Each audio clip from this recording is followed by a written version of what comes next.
শুধু কোরআনের ওয়াজ শুনলে হবে না, বাস্তবে আল্লাহর কোরআনকে গ্রহণ করার নাম হলো ঈমান। ক্ষতির মধ্যে আমরা পড়ব না। যদি চারটি বিষয় আমাদের ঠিক থাকে, এক নম্বর হলো ঈমান। যেরকম এক নম্বর কি?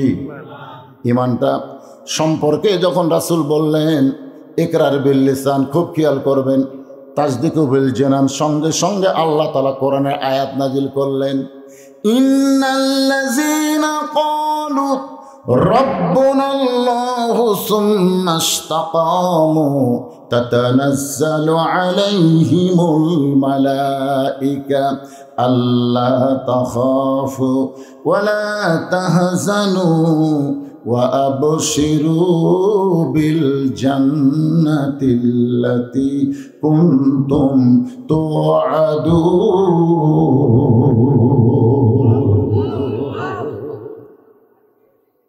ঈমান আয়াত নাজিল হয়েছে বেলালের জন্য। সারাদিন ধরে মারছে, সারাদিন ধরে মারার পরেও বেলালের জবান থেকে ঈমানকে ওরা বের করতে পারে নাই। কলিজা থেকে তো বের করা দূরের কথা, জবান থেকেই বের করতে পারে নাই। বেলাল একটাবারও বলে নাই যে আমি বাঁচতে চাই, আমাকে আর মাইরো না। যতবার তারা আঘাত করে প্রত্যেকবার জবান থেকে বের হয় লা ইলাহা ইল্লাল্লাহ, লা ইলাহা ইল্লাল্লাহ। কেরে বেলালের জবান থেকে ঈমান খসান গেল না? বুকের উপর বিশাল পাথর চাপা দিল, এরপরও বেলাল যেন মরে যায়। কিন্তু বুকের পাথর চাপা দেওয়ার কারণে বেলাল যখন মরল না, ওই বেলালের ঈমানকে বের করার জন্য জিহ্বা টেনে বের করে ওরা জিহ্বার মধ্যে পেরেক ঢুকায় দিল।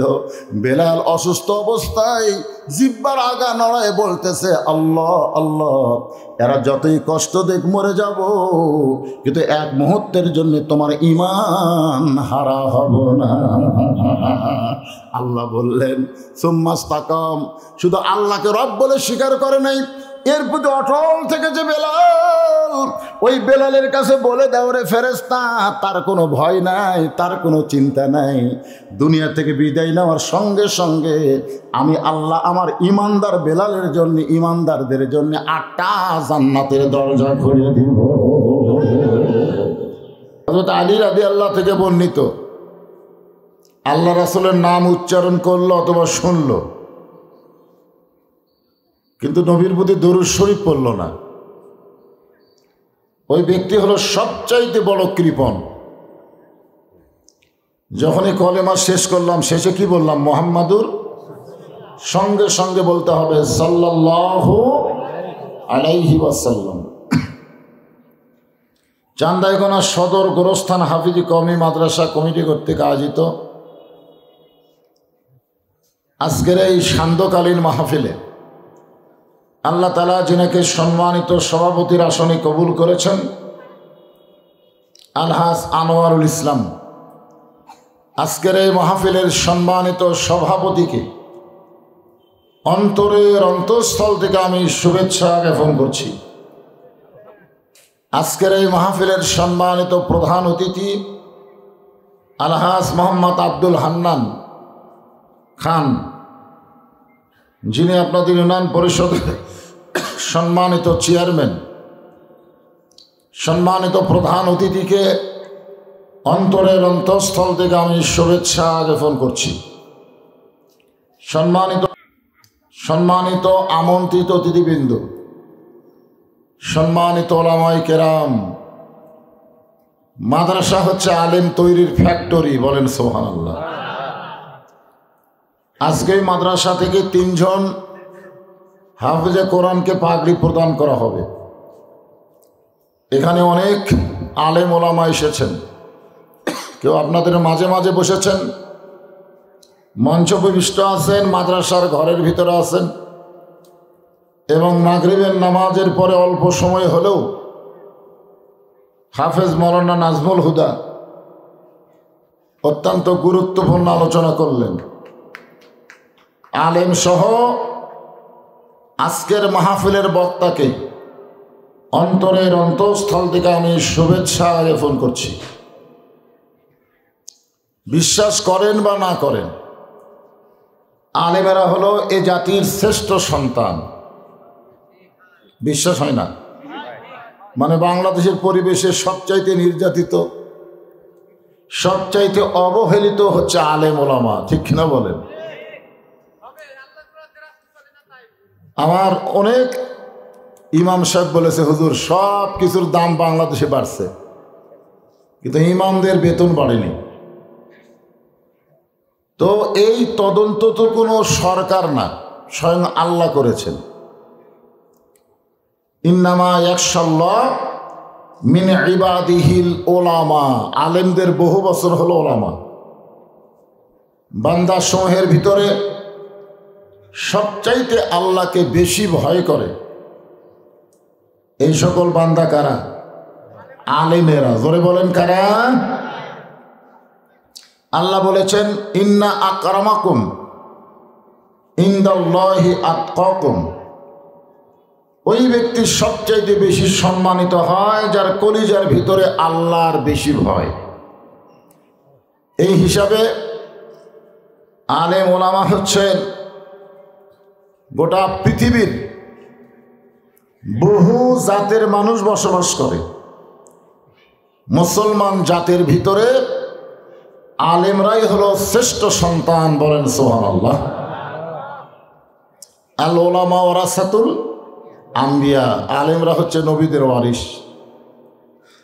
আজকের এই মাহফিলে সন্ধ্যার সময় মাগরিবের পরে আমাদের অনেকেরও ওয়াজ শোনার অভ্যাস নাই, যার কারণে এই সন্ধ্যার মাহফিলে একবারে লোক বসে না, একে একে আসে। আপনাদেরও মাহফিলে এক সময় দেখা যাবে বসার জায়গা নাই, ঠিক কিনা বলেন? এর আগেও তো এখানে সন্ধ্যায় মাহফিল হয়েছে, হয়নি? হয়েছে। তা আমি বলতেছিলাম এই সাইড থেকে একবার চাপা বসেন, এই ক্যামেরাগুলোর কারণে হয়তো অনেকে বক্তা ঠিক মতো দেখতে পাবে না, এই জন্য এদিকে মানুষ বসতে চাচ্ছে না। ঠিক আছে, যেখান থেকে বসলে দেখা যায় সেখানে বসে। আল্লাহর যে সমস্ত বান্দারা, আমি কিন্তু আপনাদেরকে বান্দা বলে সম্বোধন করলাম। বান্দা হচ্ছে সবচাইতে দামি ডিগ্রি। আল্লাহ কোরআনে বলেছেন, ফাদখুলি ফি ইবাদি ওয়াদখুলি জান্নাতি। যারা আল্লাহর বান্দা হবে, বান্দা হওয়ার সঙ্গে সঙ্গেই তারা জান্নাতে প্রবেশ করবে। এই হিসাবে আমার সামনে যারা বসেছেন আপনারা সকলেই হচ্ছেন জান্নাতি। স্যানসেন করে কেন? স্যানসেন এটা বন্ধ করে দাও। আপনারা সকলেই হচ্ছেন কি? যারা বলতেছেন না তাদের মনে সন্দেহ আছে নাকি? এখানে অনেক ফেরেশতা আছে। ফেরেশতা আছে না নাই? যে বলবো আপনারা সকলে কি জবান খুলে বলবেন? জান্নাতি। আপনারা সকলে কি? ফেরেশতারা আল্লাহকে বলতেছে, আল্লাহ এরা যে সকলে জান্নাতি বলে দাবি করলো, এরা কি জান্নাত দেখছে নাকি? আল্লাহ বলবেন, না, এরা তো জান্নাত দেখে নাই। তো না দেখা জান্নাতকে পাওয়ার জন্য এরা জিকির করলো জান্নাতি, এদের রেজাল্ট কি? আল্লাহ বলবেন, আল্লাযীনা ইউমিনুনা বিল গায়ব। অদৃশ্যের প্রতি বিশ্বাস স্থাপন করা হলো মুমিনদের একটা বৈশিষ্ট্য। ধরে কর সুবহানাল্লাহ। যে জান্নাত দেখে নাই, এই জান্নাত পাওয়ার জন্য যারা জান্নাতি উচ্চারণ করলো, আমি আল্লাহ তাদের উপরে খুশি হয়ে জান্নাতি কবুল করে নিলাম। আচ্ছা, আল্লাহ নিবার পারে কি পারে না? আলহামদুলিল্লাহ। এই সকল জান্নাতি মানুষদেরকে আমি অন্তরের অন্তঃস্থল থেকে শুভেচ্ছা জ্ঞাপন করছি। সম্মানিতা মা বোনেরা, যিনারা পর্দার অন্তরালে বসে বসে আলোচনা শুনতেছেন, আমি সম্মানিতা মা বোনদেরকেও অন্তরের অন্তঃস্থল থেকে শুভেচ্ছা জ্ঞাপন করে দীর্ঘ 1 বছর পরে, আমাদের ভিতরে অনেকেই ছিল, তারা আজকে নাই, ঠিক কিনা বলে? হ্যাঁ। তো 1 বছর পরে এই মুহূর্তে আমি জানতে চাচ্ছি আপনারা সকলে কেমন আছেন? জি আলহামদুলিল্লাহ।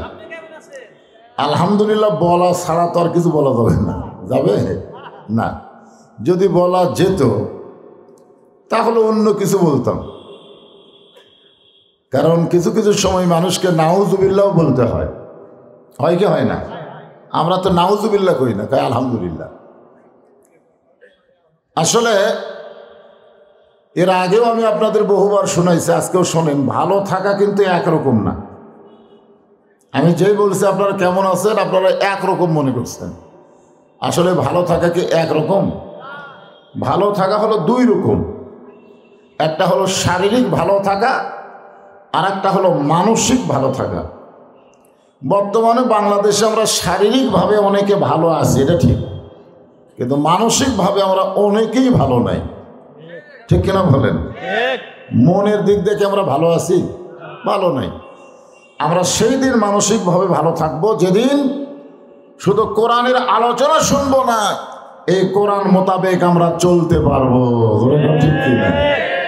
এখন বাংলাদেশে আমরা কোরআন মতো চলি, আমরা কোরআনের ওয়াজ শুনি। আমরা আবু জেহেলের মতন সারা রাত নবীর কোরআন তেলাওয়াত শুনি, আবু জেহেলের মতন। জোরে কোন কার মতন? পরদিন চাষটালে আবু জেহেল বলতেছে, কি সুন্দর কোরআনের বাণী, রাতটা কোন দিক দিয়ে গেল বুঝবারই পারিনি। তার মানে কি বোঝা গেল? আবু জেহেল কিন্তু ভালো শুননেওয়ালা, কিন্তু মাননেওয়ালা না। আবু বকর শুনেছেন এবং মেনেছেন, আর আবু জেহেল খালি শুনেছে, মানেনি। আজকে আমাদের বাংলাদেশের শ্রোতাদের অবস্থা কি, আবু বকর না আবু জেহেল? তা আবু জেহেল মার্কা শ্রোতা হলে শারীরিকভাবে ভালো থাকা যাবে, কিন্তু মনের দিক দিয়ে ভালো থাকা যাবে না। মানসিকভাবে ভালো থাকতে গেলে এই কোরআনকে আমাদের বাস্তবে গ্রহণ করতে হবে। যেরকম ঠিক কিনা? তারপরেও আমরা আল্লাহর দরবারে শুকরগুজার এই কারণেই করব যে আল্লাহ তাআলা পবিত্র সময়, সন্ধ্যার সময় কিন্তু খুব পবিত্র সময়। আল্লাহ বলেছেন বুকরাতাও আসিলা, সকাল এবং সন্ধ্যা আল্লাহর কাছে অত্যন্ত গুরুত্বপূর্ণ সময়। যেরকম সুবহানাল্লাহ। এই সন্ধ্যার সময় এমন একটা জায়গায় আল্লাহ আমাদেরকে কবুল করেছেন, যে জায়গাকে বলা হয়েছে রিয়াজুল জান্নাহ, নিচে খেয়াল উপরে সামিয়ানা। জায়গাটা খুব একটা ভালো না, একটুখানি বৃষ্টি হলে একটা মানুষ এই জায়গায় থাকবে না। যেরকম ঠিক কিনা? তারপরও এই জায়গার নাম কি? রিয়াজুল জান্নাহ। এই রিয়াজুল জান্নার মধ্যে কারা বসতে পারে?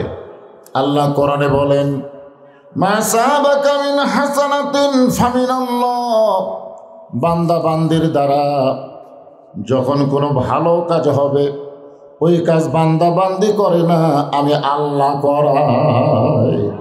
তাহলে এই জায়গায় বসা, আপনারা বলেন তো এটা ভালো কাজ না খারাপ কাজ? তাহলে বিশ্বাস করতে হবে এই মুহূর্তে আল্লাহ আমাদের প্রতি খুশি। আল্লাহ যদি খুশি হয় তাহলে কি আমরা বেজার? আমরা তাহলে জবান খুলে সমস্বরে বলবো, রব্বানা লাকাল হামদ হামদান কাসীরান তাইয়িবান মুবারাকান ফীহি। আমরা প্রশংসা করলাম কার? এই কারণেই প্রশংসা করলাম, আমরা দুনিয়াতে আসার আগে আর একটা জগতে ছিলাম। ওই জগতের কথা কারো মনে নাই, তবে বিশ্বাস করা লাগবে। মনে আছে নাকি? মনে নাই। আমরা যে দুনিয়াতে আসি, কবরের জগতে গেলে আমাদের কি মনে থাকবে? থাকবে না? তাহলে তো ভালোই। যদি ফুলগুলো হয় অভিমানে ঝরে যায়, আমি মালা গেথে বলো কারে পরাবো, সে যে কেন এলো না, কিছু ভালো লাগে না, কবরে আসুক তারে আমি মজা দেখাবো। তাহলে মনে থাকবে না? আই খালি মনে থাকা, কিন্তু রুহের জগতের কথা আমাদের মনে নাই। আছে? কিন্তু আমরা যে ছিলাম, বিশ্বাস হয়? মাশাআল্লাহ, বিশ্বাস হলেই হবে। কারণ বিশ্বাসে মিলাই বস্তু, বিশ্বাসে কি মিলাই বস্তু তর্কে বহুদূর। আমরা যদি বিশ্বাস করি যে রুহের জগতে আমরা ছিলাম, তাহলে আজকের ওয়াজটা আপনাদের ভালো লাগবে।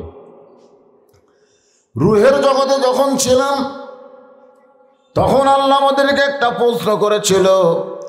প্রশ্নটা হলো, আলাস্তু বিরাব্বিকুম, আমি যে তোমাদের রুহ তৈরি করলাম, সৃষ্টি করলাম, আমি কি তোমাদের রব নই? আমি কি তোমাদের রব নই? তখন আমরা বলেছিলাম বালা। বালা মানে অবশ্যই আপনি আমাদের রব। সুবহানাল্লাহ। যারা বালা শব্দ উচ্চারণ করেছে যে আপনি আমাদের রব, এই কথা যারা বলেছে কেবলমাত্র তাদেরকেই আল্লাহ মুসলমানের ঘরে কবুল করেছে। হিন্দুর ঘরে যারা জন্ম নিচ্ছে এরা বালা বলেনি। ইহুদি খ্রিস্টান বৌদ্ধদের ঘরে যারা জন্ম নিচ্ছে এরা এই শব্দটা বলেনি। এই জন্যে এরা যদি মুসলমান হবার চায় তাহলে নতুন করে আবার কলেমা পড়া লাগবে। ধরে কোন ঠিক কিনা? কিন্তু আমরা যে মুসলমানের ঘরে জন্ম নিছি, আমরা কি নতুন করে কলমা পড়ছি নাকি? পড়ছি? পড়ি নাই। কারণ আমরা জন্ম নেওয়ার সঙ্গে সঙ্গে আমাদের ডান কানে আজান আর বাম কানে আকামত দিয়ে বুঝাই দিছে আমরা সাধারণ কোনো ঘরে জন্ম নেই নাই, আমরা জন্মগত মুসলমান। ধরে কেন? সুবহানাল্লাহ।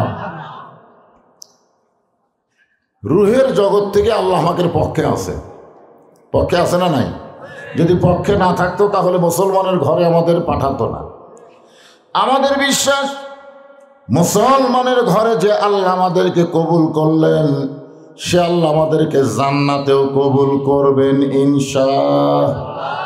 কি মনে হয়?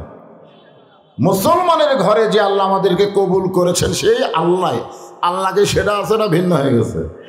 তাহলে সে আল্লাহ আমাদেরকে অবশ্যই জান্নাতের ভিতরে জান্নাতের ঘরে কবুল করবে ইনশাআল্লাহ। কিন্তু আল্লাহ একটা মারাত্মক কথা বলেছেন, সেটা কি জানেন? ইয়া আইয়ুহাল্লাযীনা আমানুত্তাকুল্লাহা হাক্কা তুকাতিহি ওয়া লা তামুতুন্না ইল্লা ওয়া আনতুম মুসলিমুন। এই কথাটাই মারাত্মক, যে তোমরা মুসলমান না হয়ে মৃত্যুবরণ করো না। তার মানে কি বোঝা গেল? যে মুসলমানের ঘরে জন্ম নিলেই যে মুসলমান হয়ে মরা যাবে তা কিন্তু গ্যারান্টি নেই। এই জন্যে আল্লাহ বলেছেন মুসলমান না হয়ে তোমরা মরো না। হিন্দুদের মধ্যে কোনো মুনাফিক নাই। খুব খেয়াল করবেন, হিন্দুদের মধ্যে কি নাই? মুনাফিক নাই। ইহুদি খ্রিস্টানদের মধ্যে কোনো মুনাফিক নাই। এই মুনাফিকের আবাদ হয় মুসলমানের ভিতরে। আল্লাহ বলেছেন এই মুনাফিকেরা থাকবে জাহান্নামের সব চাইতে নিচে। হিন্দু বৌদ্ধ খ্রিস্টানেরা জাহান্নামের উপরে থাকবে। এরা পেশাব পায়খানা করে দিবে, আর এই মুনাফিকেরা নিচে থেকে খালি খাবে। পেশাব পায়খানা কে করবে? এই কাফের বেঈমানের উপর থেকে পেশাব পায়খানা করবে, আর মুনাফিকেরা জাহান্নামের তলে থাকার কারণে ওইগুলাই খাবে। এখন মারাত্মক কথা, এই মুনাফিক আবার আবাদ হচ্ছে কার মধ্যে? কথা কয় না। এই জিনিসটাই তো চিন্তা করা লাগবে। আল্লাহ বললেন ওয়ামিনান নাসি মান ইয়াকুলু আমান্না বিল্লাহি ওয়া বিল ইয়াউমিল আখির ওয়া মা হুম বিমুমিনিন। অনেকেই বলবে আমরা আল্লাহ বিশ্বাস করি, আখিরাতকে বিশ্বাস করি, এরপরও আল্লাহ বলেছেন তারা মুমিনই নয়। তারা কি নয়? মারাত্মক কথা। এখন এই সকল মারাত্মক কথাকে সামনে নিয়ে ছোট্ট একটা সূরা আজকে আলোচনা হবে।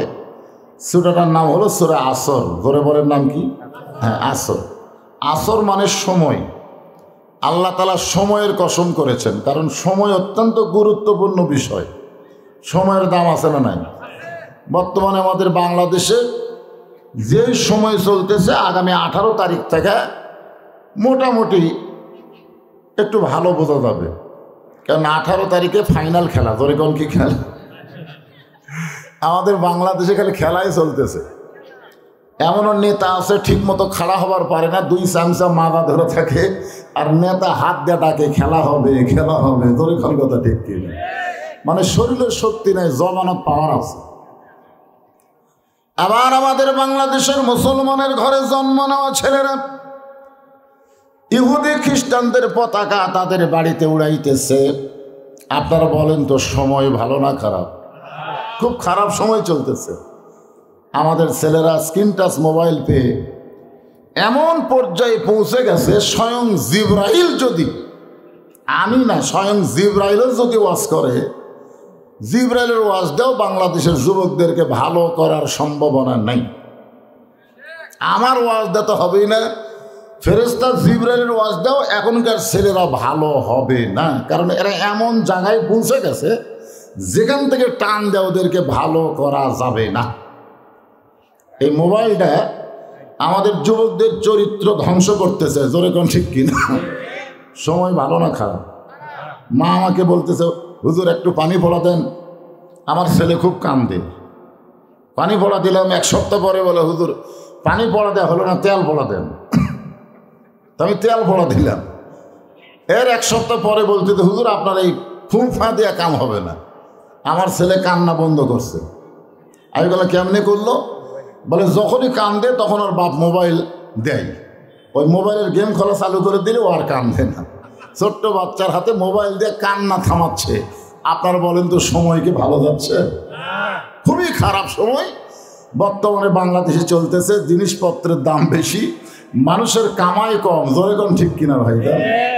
একা পকেট ভরে নিয়ে যায়, বাজার ঠিক মতো হয় না। সময় কি খুব ভালো চলতেছে? আপনাদের বগুড়া থেকে চান্দাইগোনা আসতে আমার 2 ঘন্টা সময় লাগছে। সময় কি খুব ভালো? আইবে রাস্তার গাড়ির ভিড় ভাই। আমি চিন্তা করে দেখলাম এই খারাপ সময়ে কি ওয়াজ করা যায়। তখন দেখলাম এই সময়ের কসম খেয়ে আল্লাহ যে কথাটা বলেছে সেই কথাগুলোই আজকে আপনাদের সামনে বলা লাগবে। এশার নামাজের চারদিকে আযান হচ্ছে, মনে করেন না যে আমরা নামাজ পড়বো না, তা কিন্তু না, আমরা সময় মতো নামাজ পড়বো, ঠিক কিনা বলেন? ইনশাআল্লাহ আজকে আলোচনার শেষে আমরা সকলে মিলে এখানে এশার নামাজ আদায় করব। সকলে বলি ইনশাআল্লাহ। সবাই আযানের সময় একটু জিকির করি, লা ইলাহা ইল্লাল্লাহ। হ্যাঁ, যারা ডানায় আছেন শুধু আপনারা বসেন, সবাই বসেন বাবা, সবাই বসেন। লা ইলাহা ইল্লাল্লাহ, লা ইলাহা ইল্লাল্লাহ, লা ইলাহা ইল্লাল্লাহ, লা ইলাহা ইল্লাল্লাহ, লা ইলাহা ইল্লাল্লাহ, লা ইলাহা, লা ইলাহা ইল্লাল্লাহ মুহাম্মাদুর রাসূলুল্লাহ সাল্লাল্লাহু আলাইহি ওয়াসাল্লাম। আজান হওয়ার সময় আজানের উত্তর দেওয়া ওয়াজিব। উত্তর দেওয়া কি ওয়াজিব? এই উত্তরটা কি? অনেকে হয়তো বলবে, হুজুর মুয়াজ্জিন আজান দিল আর আপনি মাইক চালায় গেলেন। জবাব দেওয়া মানে কি? হাইয়া আলাস সালাহ। কি বলতেছে? হাইয়া আলাস সালাহ, নামাজের দিকে আসো। তো আমরা যদি সবাই নামাজ পড়ি এশার, তাহলে আজানের জবাব দেওয়া হলো কি হলো না? হাইয়া আলাল ফালাহ, কল্যাণের দিকে আসো। নামাজ পড়লে কি হবে? কল্যাণ হবে। আমরা তো নামাজ পড়ে করলে এটাই হলো উত্তর দেওয়া, কিন্তু আজানের জবাব দিল, নামাজ পড়লো না। এটা কি উত্তর দেওয়া হলো? না। এখন আজান শেষ, আল্লাহ বলতেছেন ওয়াল আসর, সময়ের কসম। বর্তমানে বাংলাদেশে যে সময়টা চলতেছে খুব একটা ভালো সময় চলতেছে না, ঠিক কিনা বলেন? এই জন্যে সময় অত্যন্ত গুরুত্বপূর্ণ। মিশে মায়ায় বন্দি থাইকা করলাম কত খেলা, পশ্চিমে তাকিয়ে দেখো তোমার সময়ের ডুইবা গেল বেলা। সময় মানে হায়াত, এখানে সময় মানে কি? হায়াত। আমার সময়ের বেলা কিন্তু ডুবতেছে, যেরকম ঠিক কিনা? হয়তো দিনের 24 ঘন্টায় আমরা সূর্য দেখি, পশ্চিম দিকে অস্ত যায়, কিন্তু আমার হায়াতের যে সময়টা রয়েছে সেই সময়ে প্রতি ধাপে ধাপে, প্রতি মুহূর্তে আমার হায়াত কিন্তু ফুরায়ে যাচ্ছে। তাহলে বলেন তো সময়ের গুরুত্ব আছে না নাই? সময় থাকতেই সময়ের দাম দেওয়া লাগবে। আমরা যদি মরে যাই আর এই সময়ের আফসোস করে লাভ আছে? এই জন্য আল্লাহ বললেন ওয়াল আসর, সময়ের শপথ করে আল্লাহ বলতেছেন ইন্নাল ইনসানা লাফি খুসর। ইন্নাল ইনসানা লাফি খুসর। ইন্না মানে নিশ্চয়, ইন্না মানে কি? হ্যাঁ, একটু অর্থ শোনেন, কারণ আমরা অনেকেই কোরআন পড়বার জানি কিন্তু কোরআনের বাংলা অর্থ বুঝি না। কোরআন তো দূরের কথা, যে আপনার মসজিদের মধ্যে ঢুকতেছে, প্রায় 20 বছর হলো একটা মুসল্লি নামাজ পড়ে, ঢোকার সময় দোয়া পড়ে আল্লাহুম্মা আফতাহ লি আবওয়াব রাহমাতিক। আমি একদিন এই মুসল্লিকে বললাম, ভাইজান আপনি যে ঢোকার সময় দোয়া পড়লেন আরবিতে, আর বাংলা কি? তো কয়, হুজুর আমি তো বাংলা বুঝি না। 20 বছর হলে ঢুকতেছে ডান পায়ে এই দোয়া পড়ে, অথচ আর বাংলা জানে না। এই বাংলা না জানার কারণেই কিন্তু আর মসজিদে গিয়ে ধরপড় করে, জোরে কোন ঠিক কি না? আরবি জানে কিন্তু বাংলা জানে না, এই জন্যই মসজিদের মধ্যে যায় খালি বারবার ঘড়ি দেখে। যদি দোয়াটার বাংলা অর্থ বুঝতো তাহলে মসজিদের মধ্যে ঘড়ি দেখতো না, তার বিশ্বাস হইতো মসজিদ হলো দুনিয়ার সবচাইতে ভালো জায়গা। চান্দায় গোনার শ্বাস টলে যায় খালি বারবার ঘড়ি দেখতো। এই বেশিক্ষণ থাকা যাবে না, কারণ হাট বাজার হলো সবচাইতে কি জায়গা? খারাপ জায়গা। শয়তানের আড্ডাখানা হলো হাট বাজার। ওই জায়গায় গিয়ে কিন্তু আমরা ঘড়ি দেখি না, আমরা ঘড়ি দেখি মসজিদের মধ্যে। কি জন্য? এই দোয়াটা আরবি পারি, বাংলা পারি না। বাংলা আসলে আমাদের জানা দরকার আছে না? জোরে করা আছে না? আপনি কি জন্য ডান পায়ে ঢুকলেন সেটাও জানেন না। আপনি আবার বের হওয়ার সময় বলতেছেন আল্লাহুম্মা ইন্নী আসআলুকা মিন ফাদলিক, এই যে আরবিতে বললেন এরও বাংলা জানেন না। আপনি কি জন্য বাম পায়ে বাড়ালেন সেটাও জানেন না, খালি না জানার মধ্যে আমরা আছি। ঠিক কিনা বলেন? হ্যাঁ। ইন্না মানে নিশ্চয়, ইনসান মানে মানুষ। এই মানুষটা হলো উভয় লিঙ্গ। মানুষের মধ্যে পুরুষ মানুষও আছে, মেয়ে মানুষও আছে, আছে না নাই? তাহলে ইনসান মানে কি? মানুষ। মানুষ মানে কি? নারী পুরুষ, নারী পুরুষ। কিন্তু আল্লাহর কি কাম, আমাদের বাংলাদেশে একটা অবাক করা ঘটনা ঘটছে। অবাক করা, আপনারা জানেন স্বাধীনতার 50 বছর পরে এবার বাংলাদেশে একটা হিজড়া চেয়ারম্যান হচ্ছে। যখন কি চেয়ারম্যান? আমরা কিন্তু ইনসানের মধ্যে খালি পুরুষ আর নারী বুঝলাম, কিন্তু হিজড়ার খবর আছে, কিন্তু চেয়ারম্যান হচ্ছে। আশ্চর্য কথা, ওই জায়গায় একেবারে আওয়ামী লীগের হ্যাভোয়েট প্রার্থী নৌকালিয়া ফেল মারছে হিজড়ার কাছে, তোর এখনকার কাছে। তখন বুঝলাম বারে হিজড়ারও দাম আছে রে, তোর এখন আছে না? হ্যাঁ, চেয়ারম্যান হচ্ছে। তাহলে এখানে ইনসান দিয়া খালি নারী পুরুষ বোঝানো হচ্ছে না, হিজড়াকেও বোঝানো হচ্ছে। তোর এখন কথা ঠিক কিনা? আপনারা কি হিজড়া বাদ দেবেন নাকি? বাদ দেওয়া যাবে না। আল্লাহ বললেন লাফি মানে ভিতরে, খুসরুন মানে ক্ষতি। একত্রে অর্থ হবে নিশ্চয় মানুষগুলো ক্ষতির ভিতরে। আপনারা বলেন তো, আল্লাহর যত সৃষ্টি আছে, মাখলুক আছে, সবচাইতে উত্তম এবং দামি মাখলুকের নাম কি? ইনসান। যে ইনসান বলতেছি সবচাইতে, কিভাবে বুঝলেন? অন্য জায়গায় বলা হয়েছে আল ইনসানু, আল ইনসানু নাকেরা মারিফা থেকে নির্দিষ্ট করে আল্লাহ বলতেছেন। শোনেন কথাটা, আল ইনসানু আশরাফুল মাখলুকাত। সমস্ত মাখলুকের ভিতরে মানুষকে আল্লাহ তাআলা শরীফ করে, ভদ্র করে, উত্তম করে সৃষ্টি করেছে। সুবহানাল্লাহ। কোরআনের সূরা 3-এর মধ্যে আল্লাহ বললেন লাকাদ খালাকনাল ইনসানা ফি আহসানি তাকবীর। মানুষের চেহারাটা, এই যে অবয়ব, এই অবয়বটা আল্লাহ সবচাইতে সুন্দর করে সৃষ্টি করেছে। সুবহানাল্লাহ। আমার চেহারা আমি আয়না দেখি আর মনে মনে করি একটু ফর্সা হলে ভালো হতো রে, কিন্তু এখানে তো আল্লাহ কালো ফর্সার কথা বলেনি, বলেছে ইনসানের কথা। ঠিক কিনা? খলাকনাল ইনসানা ফি আহসান। আহসান মানে কি? সবচাইতে সুন্দর করে সৃষ্টি করেছে। বলেন সুবহানাল্লাহ।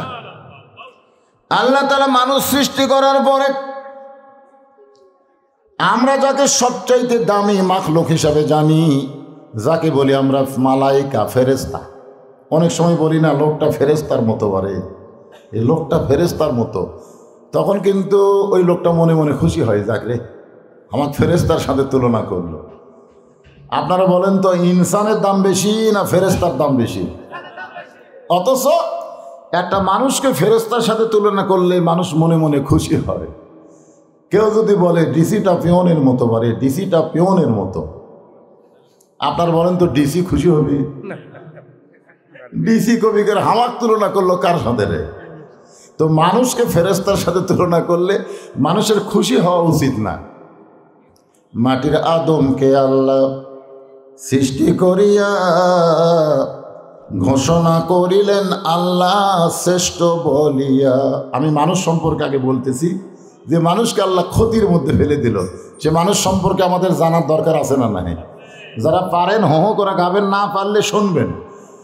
মাটির মানুষকে আল্লাহ সৃষ্টি করিয়া ঘোষণা করিলেন আল্লাহ শ্রেষ্ঠ বলিয়া, তাই নূরের ফেরেশতা করে মানুষকে সেজদা, সবার চেয়ে দিলেন মাটির মানুষকে সম্মান। খুশি হয়ে সবাই বলেন আল্লাহ আল্লাহ, তুমি জাল্লি জালালুহু, শেষ করা তো যাই না গেয়ে তোমার গুণগান। আলহামদুলিল্লাহ। আল্লাহ বললেন জিবরাইল তুমি ইমাম হইয়া সমস্ত ফেরেশতাদের বললেন তোমরা মুসল্লি হও, আমার আদমকে কাবা বানায়া উসজুদু লিআদামা। আল্লাহ জিবরাইলকে ইমাম বানালো, যেরকম কি বানালো? আর সমস্ত ফেরেশতাদের বলল তোমরা মুসল্লি হও। মুসল্লি হয়ে বললেন উসজুদু লিআদামা, আদমকে সেজদা করো। ফেরেশতা জিবরাইল ইমাম হইয়া সমস্ত ফেরেশতা মুসল্লি হয়ে সেজদা শুরু করলেন। আল্লাহ পাক দেখেন জিবরাইল এক সেজদা করার পরে উঠে আবার একটা সেজদা করলেন। উসজুদু লিআদামা শব্দের অর্থ হলো আদমকে সেজদা করো। কয়টা সেজদা করা লাগবে সেইটা কিন্তু বলা হয়নি, শুধু বলা হয়েছে সেজদা করো। সেজদার হক এক সেজদা দিলেই তো হয়, হয় কি হয় না? আপনারা কোরআন শরীফে যখন সেজদার আয়াত পড়েন, মাঝে মধ্যে সেজদার আয়াত পান না, তখন আপনারা কয় সেজদা দেন? একটা দেন। তাহলে সেজদার হক এক সেজদা দিলেই তো আদায় হবে। কিন্তু আদমকে দুইটা সেজদা জিবরাইল দিলেন। আল্লাহ ফেরেশতাদের বললেন ও ফেরেশতা, আমি আল্লাহ কইলাম আদমকে সেজদা করো, একটা সেজদা দিলি চলতো, তোমরা দুই সেজদা দিলে কেন? তো ফেরেশতা বলতেছে আল্লাহ আমাকে দোষ নাই, আমাকে কোনো দোষ নাই। ইমাম যদি দেয় তো আমরা কি করব? আমরা তো একটা দায়িত্ব বিহাদাল ইমাম। আল্লাহ বলতেছে খালি মুক্তাদি হলে হবে না, ইমাম ভুল করলে লোকমা দেওয়া লাগবে। যেরকম কি দেওয়া লাগবে? কথা কর না কেন, কি দেওয়া লাগবে? আসরের ফরজ কয় রাকাত? ইমাম যদি 3 রাকাতে বসে, সে যত বড় দাওরা পাশ হোক আর কোরআনের হাফেজ হোক, আপনারা কি ভ্যান আলাদা বসে থাকবেন? অটো ভ্যান চলায় ঠিক মতো সেটা ফাতেই পারে না, ওইও কিন্তু বসে থাকবেন আল্লাহু আকবার করে লোকমা দিবি। যেরকম কথা ঠিক কি না? তাহলে ইমাম ভুল করলে মুক্তাদিরই উচিত হলো লোকমা দেওয়া। আমি আল্লাহ বললাম আদমকে সেজদা করো, তোমাদের ইমাম 2 সেজদা করলো, তোমরা 1 সেজদা দিয়া লোকমা দিয়া দাঁড়ায় থাকবা। তোমরা কেন 2 সেজদা দিলা? ফেরেশতা বলতেছে আল্লাহ আমরা বুঝবার পারি নাই। আল্লাহ এবার ইমামকে ধরছে, কেরে ইমাম এই 1 সেজদা দিলে আদমকে হতো, 2 সেজদা কেন দিলি? ফেরেশতা জিবরাইল বলে আল্লাহ আমি জিবরাইল 2 সেজদা কেন দিলাম এটা কেউ না জানলে ও আমার আল্লাহ জানে। লিল্লাহি তাকবীর। আল্লাহু আলিমুম বিজাতিস সুদূর। আমার অন্তরের খবর জানে কে? আল্লাহ। আল্লাহ। ফেরেশতা জিবরাইল বলে আল্লাহ প্রথম সেজদা দিয়েছে আপনার হুকুমে, প্রথম সেজদা দিয়েছে আপনার হুকুম, কারণ আমি জিবরাইল বিশ্বাস করি আল্লাহ ছাড়া অন্য কাউকে সেজদা দেওয়া জায়েজ নাই। আমার ঈমান, জিবরাইল বলতেছে আমার ঈমান বিশ্বাস করে যে আল্লাহ ছাড়া অন্য কাউকে সেজদা দেওয়া যাবে না, কিন্তু আপনার হুকুম কি করব? আমার মন কিন্তু চাইনি যে আমি আদমকে সেজদা করি, এটা জিবরাইলকে খোলাসা করে বলতেছে। মন চাইনি, কিন্তু কার হুকুম? আপনার হুকুম মানবার যে আমি আদমকে সেজদা করেছি, প্রথম সেজদা দিয়েছে আপনার হুকুম পালন করার জন্যে। কিন্তু সেজদার ভিতরে গিয়া আনতা আবুদুল্লাহ কাআন্নাকা তারাহু ফাইন লাম তাকুন তারাহু ফাইন্নাহু ইয়ারাকা। যখন সুবহানাল্লাহ। বুখারী শরীফের কিতাবুল ইহসান এই হাদিস। আল্লাহ রাসূল বলেছেন কেউ যখন সেজদার ভিতরে যাবে তখন সেজদার মালিক আল্লাহকে দেখতে পাবে। সুবহানাল্লাহ খান। যদি আল্লাহ দেখা সম্ভব না হয়, মানে আমাদের মতন সেজদাকারীরা কোনোদিন আল্লাহ দেখবার পায়? এই জন্য হাদিসের অপর পৃষ্ঠায় বলা হয়েছে, যদি আল্লাহ দেখা সম্ভব না হয়, অন্তত তার কলিজার মধ্যে এমন একটা মহব্বত পয়দা হবে, আমি আল্লাহ না দেখলেও আল্লাহ পাক আমাকে দেখতেছে। তাহলে আমরা যখন মসজিদে যাই কার সামনে দাঁড়াই? এই জন্য দাঁড়ানোর কথা আছে, কুম লিল্লাহি কানিতিন। কুম মানে আমরের শেখা, দাঁড়াও। যখন মুয়াজ্জিন বলে কত কামাতে সালাহ, কত কামাতে সালাহ, নামাজ খাড়া হয়ে গেছে, তখন আবার কতগুলো মানুষ সিয়ারত বসে থাকে। জোরে কোন কথা ঠিক কি না? আমি দেখছি আমার এলাকার এক মুসল্লি হেলান দিয়ে বসে থাকে, হেলান। আল্লাহ বলেছে কনিতিন। কনিতিন মানে কি? হ্যাঁ, আনুগত্য, অনুতপ্ত, অনুশোচনা। যে রাজা দিয়ে যারা সমস্ত বাদশার বাদশা আল্লাহর সামনে আমি আসামি হয়ে দাঁড়াইছি, সুবহানাল্লাহ দেখেন। তাহলে আমার মধ্যে কতটুকু আনুগত্য থাকতে হবে? সেই আনুগত্য নিয়ে কনিতিন শব্দের অর্থ হলো সেই আনুগত্য নিয়ে নামাজে দাঁড়ান লাগবে। আর এরা বসে থাকে, এরা হাঁটে হাঁটে মসজিদে আসে, আসার সময় কিন্তু শাইন করে কেউ আনে না। শান করে লিয়েছে, হাঁটবার পারে না বাদান, শান করে লিয়েছে রে, কান্দত করে লিয়েছে, পালকিত করে লিয়েছে। না না না, এরা চান্দাই গুনা বাজার হেঁটে হেঁটে করে। 10 কেজি ব্যাগ নিয়ে ওরা 1 কিলো হাঁটে, অটো ভ্যানের টাকা দেয় না। কিন্তু মসজিদে ঢুকলেই যারা কি দুর্বল হয়, চেয়ারত বসা পড়ে। জোরে কোন কথা ঠিক কিনা? এরকম লোক আছে না? নাই, আছে। কিন্তু আমি বলবো, চেয়ারে যদি আপনি নামাজ পড়তেই হয় তাহলে আপনি বাড়িতে পড়েন, বাড়িতে পড়েন। সারা জীবন যে জামাতে নামাজ পড়া লাগবে তা তো না। কারণ অসুস্থ মাজুর ব্যক্তির জন্য জামাত ওয়াজিব নয়। জামাত অসুস্থ লোকের জন্য কি ওয়াজিব নাকি? তবে নামাজ পড়তেই হবে। আপনি খাড়া হয়ে না পড়েন, বসা পড়েন, বসা না পড়লে সিয়ারত পড়েন, সিয়ারত না পড়লে শুয়ে পড়েন, শুয়ে না পড়লে ইশারার দ্বারা পড়েন, পড়া লাগবেই। কিন্তু যখন মসজিদে আসবেন তখন আপনার জন্য শুধু জামাতে নামাজ পড়া ওয়াজিব না, কাতার সোজা করা ওয়াজিব। জোরে কথা ঠিক কিনা? তা আপনি যখন সিয়ারত বসলেন তখন তো কাতার সোজা হলো না। তা আপনার মতো একটা অসুস্থ লোকের জন্য গোটা কাতারের লোকেরা জামাত মাকরু করবে। এই জন্যে মসজিদে সিয়ারের বিপক্ষে আমি ওয়াজ করি। আপনার মনে কষ্ট নিয়েন না, যদি পড়েন পড়েন, অসুবিধা নেই। একটু মনোযোগ দিবেন। ফেরেশতা জিবরাইল বলতেছে, আল্লাহ প্রথম সেজদা দিয়েছে আপনার হুকুম মানার জন্যে। আমার অন্তর থেকে আদমকে সেজদা দেইনি, আমি দিয়েছি কার হুকুম? কথা কন না কেন? কার হুকুম? কারণ সেজদার মালিককে আল্লাহ কোরআনে বলেন, ইয়া আইয়ুহাল্লাযীনা আমানু রুকউ ওয়াসজুদু ওয়া'বুদু রাব্বাকুম। রুকু এবং সেজদার একমাত্র মালিককে। আল্লাহ ছাড়া কাউকে রুকু করাও যাবে না, সেজদা দেওয়াও যাবে না। জিবরাইল বলে, এটা তো আমি জানি, শুধু জানি না, এটা আমি আমলও করি।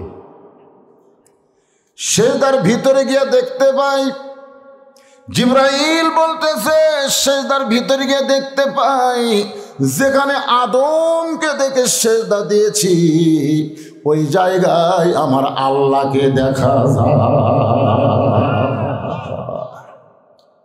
সুবহানাল্লাহ।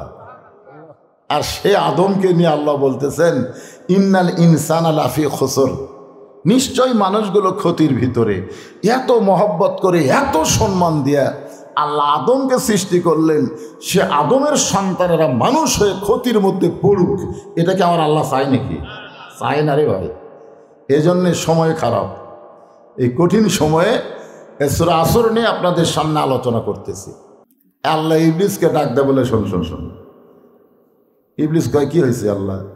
তুই আমার আদম সেজদা করলি না কেন? ইবলিস বলতেছে, আমি সেজদা এই জন্যই করিনি, এই জন্যই সেজদা করিনি, আমি হলাম আগুনের, আদম হলো মাটির। ইল্লা ইবলিসা আবা ওয়াস্তাকবার। ইবলিস কি করলো? অহংকার করলো। ইমাম গাজ্জালি বলেছেন, এখনো আজান শোনার পরে যারা নামাজ পড়ে না, আল্লাহকে সেজদা করে না, এরা মূলত ইবলিসেরই সন্তান। এরা মানব রূপী শয়তান। যখন কি রূপী শয়তান? এরা কিন্তু ইবলিসেরই জন্ম। এরকম জন্মকে দিছে, কথা কয় না, মানুষ দেয়নি রে। এরা হলো মানবরূপী শয়তান। আল্লাহ কোরআনে বললেন, কুল আউযু বিরাব্বিন নাস মালিকিন নাস ইলাহিন নাস মিন শাররিল ওয়াসওয়াসিল খান্নাস আল্লাযী ইউওয়াসবিসু ফি সুদুরিন নাস মিনাল জিন্নাতি ওয়ান নাস। আল্লাহ বললেন, বার হ আমার এরিয়া থেকে, আমার হেদাত, এটা হচ্ছে হেদাতের এরিয়া থেকে তুই বার হয়ে যা। তা এখন ইবলিস বলতেছে, আল্লাহ আমি বার হওয়ার আগে আপনাকে একটা প্রশ্ন করব। তা আল্লাহ বলে, কি প্রশ্ন? বলতেছে, আমি আপনাকে 40 লক্ষ বছর সেজদা দিলাম, আর আদমকে খালি একটা দিলাম না, আপনাকে দিছি কত বছর? 40 লক্ষ বছর। কোন তাফসিরে লেখছে 6 লক্ষ বছর। যদি 40 নাও ধরেন, 6 লক্ষ তো ধরতে হবে। তাহলে 6 লক্ষ বছর আপনাকে সেজদা দিলাম, আদমকে দিলাম না কয়টা? তাহলে একটা সেজদা না দেওয়াতে আপনি যদি আমাকে হেদাত থেকে বের করে দেন, আমার প্রশ্ন হলো, আদম বড় না আল্লাহ বড়? না আল্লাহই তো বড়। ইবলিস বলতে তো আমার মনের মধ্যে কিউরিসিটি, প্রশ্ন থাকতেছে, কে রে 6 লক্ষ বছর সেজদা দিলাম, আর এক সেজদা না দিলেই বাইর করে দিচ্ছে। তাহলে কোন সেজদার দাম বেশি? আদমক সেজদা দেওয়ার দাম বেশি না আল্লাহ সেজদা দেওয়ার দাম বেশি? হিসাবে কে বড় রে? আল্লাহ বড় না আদম বড়? আল্লাহ ডাকতে বলে, ইবলিস শোনো, আমি আল্লাহ আদমকে এত ভালোবাসি, এত ভালোবাসি, আমাকে 6 লক্ষ বছর সেজদা দিয়েছ, আদমকে একটা সেজদা দেও নাই। আমি বেজার হয়েছি, কারণ আমি আল্লাহ আমার চাইতে আদমকে বেশি ভালোবাসি। লিল্লাহি তাকবীর। সেজদা দাও দিয়েছ, আদমকে কয়টা দাওনি? একটা দেওনি। এত রাগ করার কারণ কি? যে আমি আল্লাহ আমার চাইতেও আদমকে বেশি ভালোবাসি। আল্লাহ নিজের চাইতে আমাকে বেশি ভালোবাসে। চিন্তা করে দেখেন, যেখানে ইবাদতের কথা আল্লাহ বলেছেন, সেখানে বললেন, ওয়ামা খালাকতুল জিন্না ওয়াল ইনসা ইল্লা লিয়াবুদুন। জিন এবং মানুষকে আমার ইবাদতের জন্য সৃষ্টি করছি। আর যেখানে ক্ষতির কথা বললেন, এখানে আল্লাহর বলা দরকার ছিল, ওই আয়াত অনুযায়ী আল্লাহর কি বলা দরকার ছিল? কি বলা? আল্লাহর বলা দরকার ছিল, ইন্নাল জিন্না ওয়াল ইনসানা লাফি খুসর। নিশ্চয় জিন এবং মানুষ ক্ষতির ভিতরে। ইবাদতের বলার সময় আল্লাহ জিন ইনসান একত্র করলেন, আর ক্ষতির কথা বলার সময় আল্লাহ জিনক বাদ দিলেন। মারাত্মক কথা, খেয়াল করছেন? ইবাদতের সময় আল্লাহ জিন ইনসান একত্র করলেন, আর যেখানে ক্ষতির কথা বলবেন সেখানে আল্লাহ জিনক মাইনাস করে শুধু মানুষের কথা বললেন। তার মানে বোঝা গেল, বাবা তার সন্তানকে যেমন ভালোবাসে, বাবা কিন্তু সন্তানের লাভের চাইতে ক্ষতির দিকই বেশি খেয়াল করে। দরকার কথা ঠিক খেয়াল করেন। আগে ব্যবসা শুরু করতেই কয়, কে বাবা এই ব্যবসা যে করতেছিস, এই ব্যবসা তো লাভ হবে, লাভ হবে। বেটা কয়, আব্বা এখনো শুরুই করিনি। বাপ কয়, বারে ক্ষতির দিকে আমার খুব ভয় রে। এই জন্য আল্লাহ বান্দাকে এত ভালোবাসে, মানুষকে এত ভালোবাসে। ক্ষতির ভিতরে বলার পরে আল্লাহ বললেন, ইল্লাল্লাযীনা আমানু ওয়া আমিলুস সালিহাতি ওয়া তাওয়াসাউ বিল হক ওয়া তাওয়াসাউ বিল হক্কি ওয়া তাওয়াসাউ বিস সবর। এখানে 4টা বিষয় আলোচনা হবে। ধরে কোন কয়টা? এই 4টার মধ্যে যদি আমরা থাকতে পারি, তাহলে আমরা ক্ষতির মধ্যে পড়ব না। দুনিয়ার জীবন শেষ হবে, আমাদের দেহ যাবে গোরস্থানে, আর আমাদের প্রাণ পাখি ইল্লিন নামক জান্নাতের বাগানে। এই যে কবরস্থান, এই কবরস্থানে কি রুহ থাকে? তাই রুহের কিন্তু থাকার একটা জায়গা আছে, কারোর জন্য ইল্লিন, কারোর জন্য সিজ্জিন। তা আমার সামনে আপনারা যারা বসেছেন, আমাদের রুহগুলো ইল্লিন নামক জান্নাতের বাগানে যাবে। জোরে কোন সুবহানাল্লাহ। আসলে কিছু না বাজান, সন্তান দুই ধরনের হয়, একটা হলো সিজার করার, একটা হলো নর্মালে। আমি কোনোদিন শুনিনি যে কোনো ডাক্তারের বইয়ের সিজার হচ্ছে, আমি কোনোদিনও শুনিনি। আমার এলাকার এক ডাক্তারের দুটা সন্তান হচ্ছে। আমি বললাম, কে ভাই তোমার দুটা সন্তান কেমনে হলো? সিজার করে বের করেছে না নর্মালে?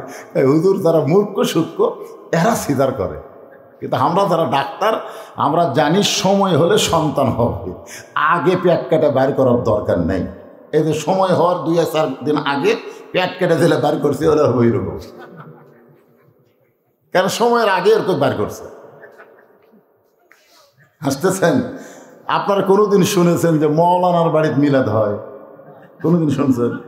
আমি যে একটা মৌলানা ভাই, আমার বাড়িতে আজ পর্যন্ত মিলাদ হয়নি। আপনারা কোনোদিন শুনছেন যে পীরের বউ মুরিদ হয়? হবে না, কারণ মুরিদের পীরের বউ জানে আমার পীর সাহেব 1 নম্বর লুচ্চা, এই শালার হাতে মুরিদ কে হল। এই 3টা জিনিস খেয়াল করবেন। একটা হলো ডাক্তারের বউ সিজার করে না, 2 নম্বর হলো মৌলবীর বাড়িতে মিলাদ হয় না, আর 3 নম্বর হলো পীরের বউ মুরিদ হয় না। তো এরা হলো সিজার করা বাচ্চা, বুঝলেন?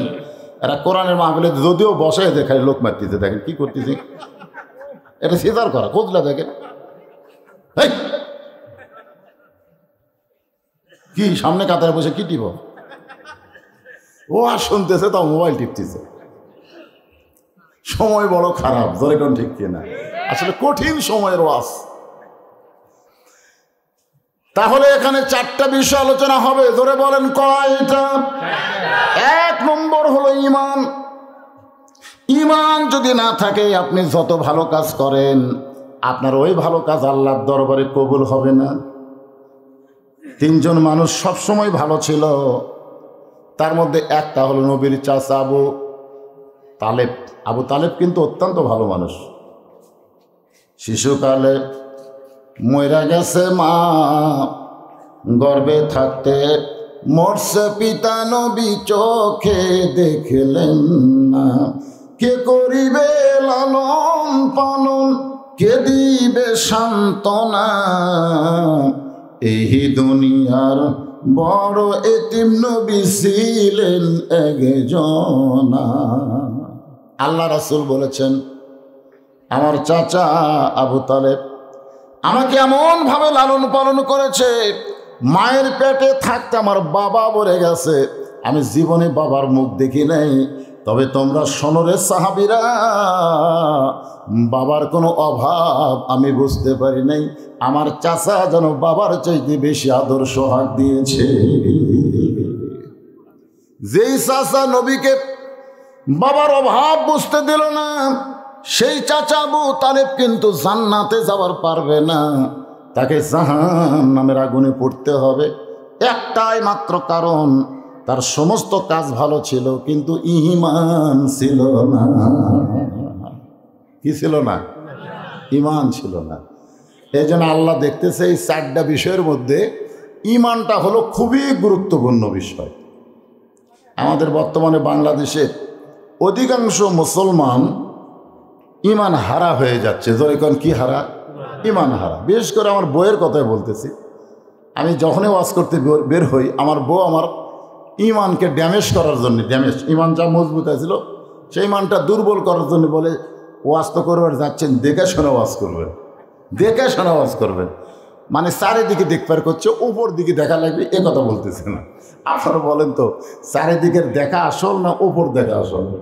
যারা প্রকৃত ঈমানদার হবে তারা এদিকে তাকাবে না, তারা, কারণ তাদের ঈমান বলতেছে মানিস্তাওয়া আলাল আরশ, আমার আল্লাহ উপরে আছে না নিচে আছে?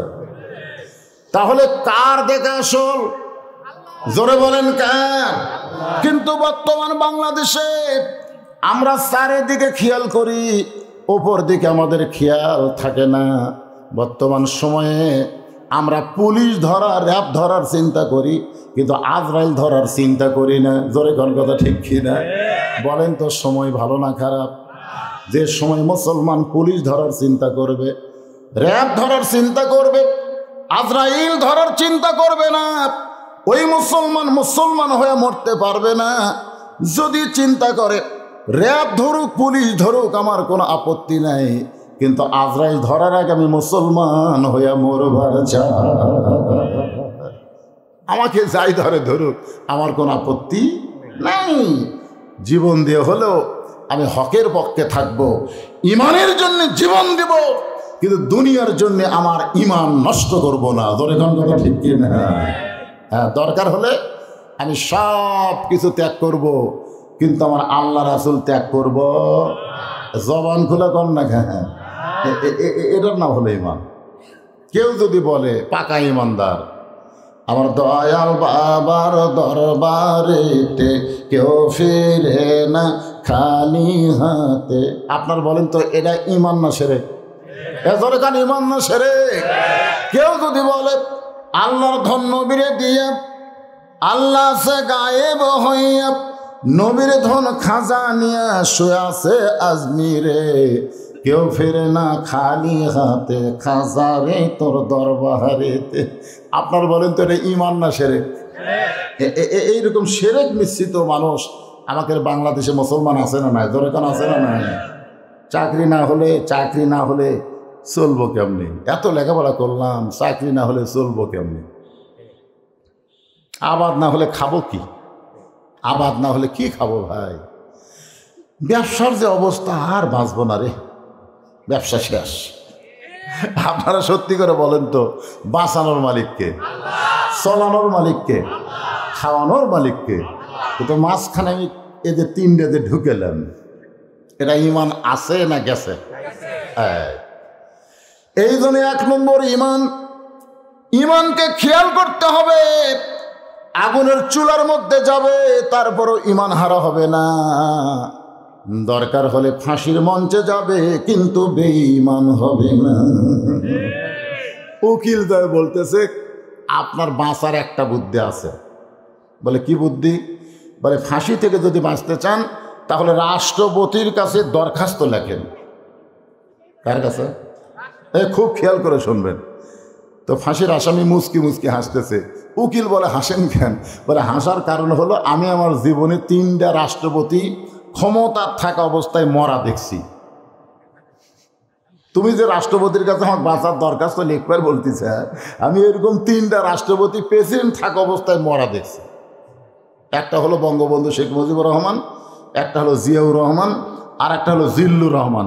তো যারা ক্ষমতা থাকতে মরে তার কাছে সাহায্য চাই কোন ব্যাককেলে রে?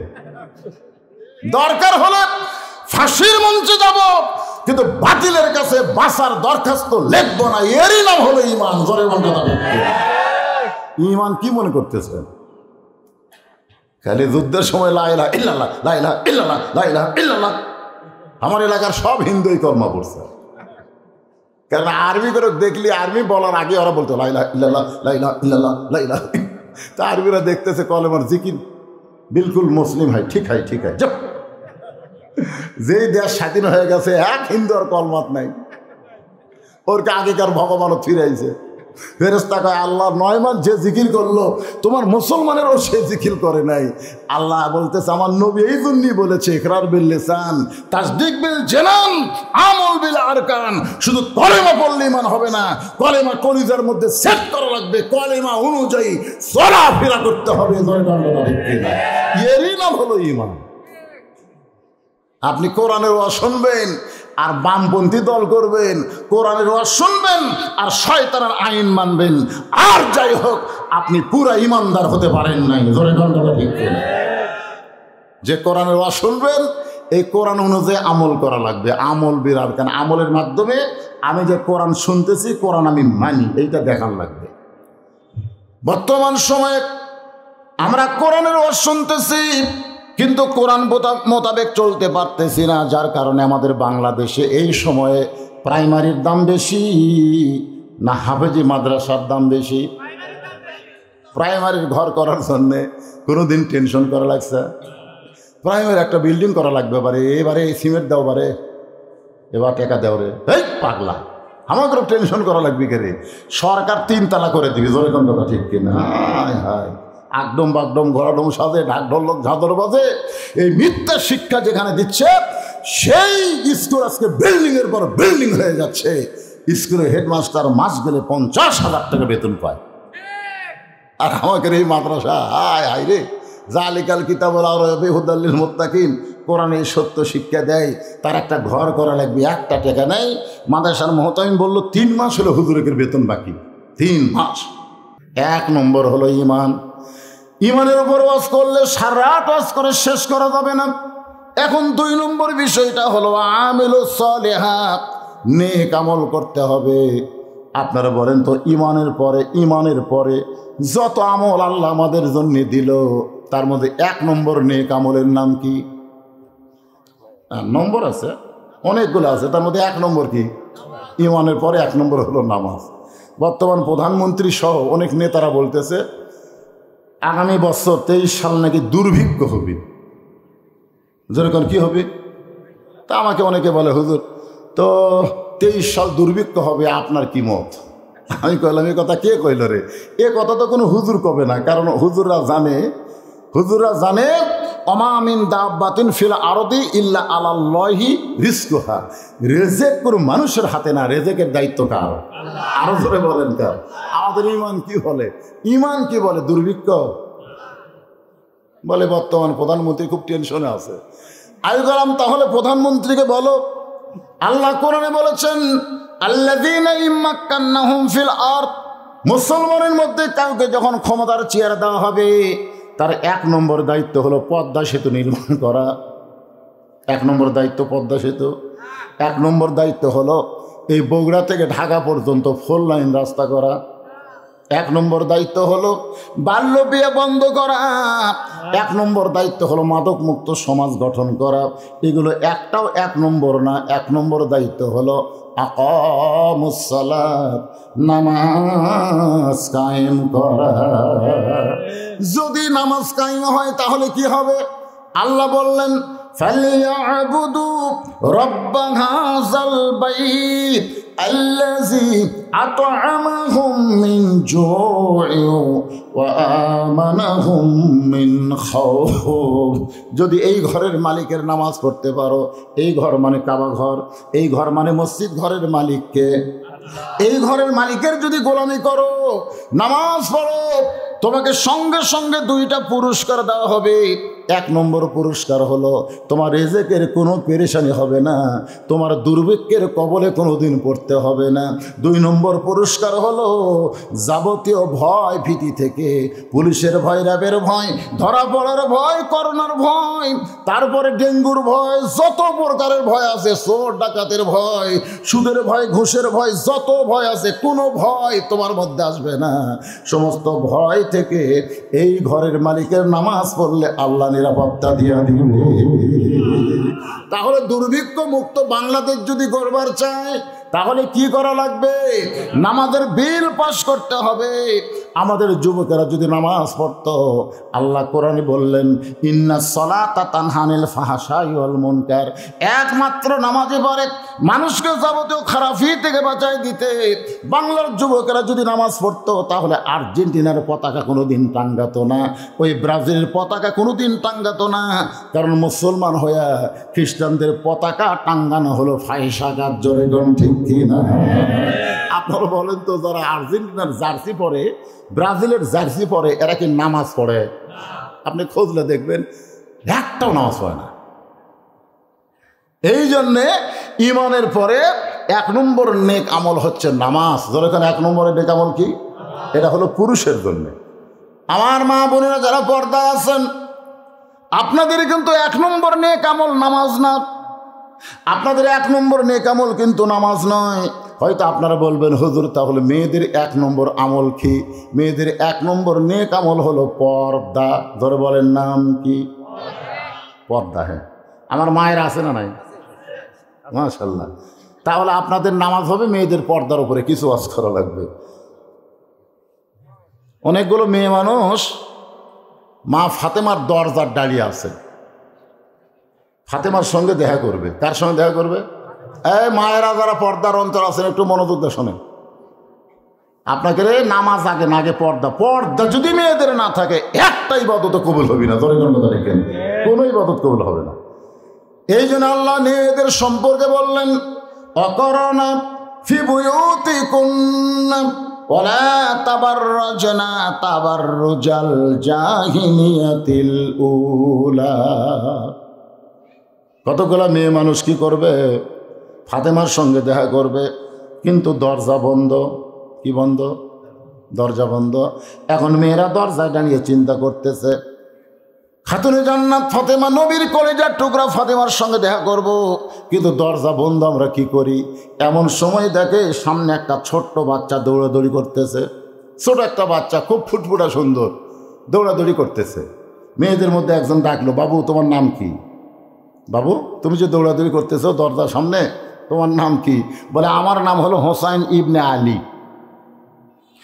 আমার নাম হলো হোসাইন ইবনে আলী, আমার নাম হলো হোসাইন, আমার বাবার নাম হলো আলী।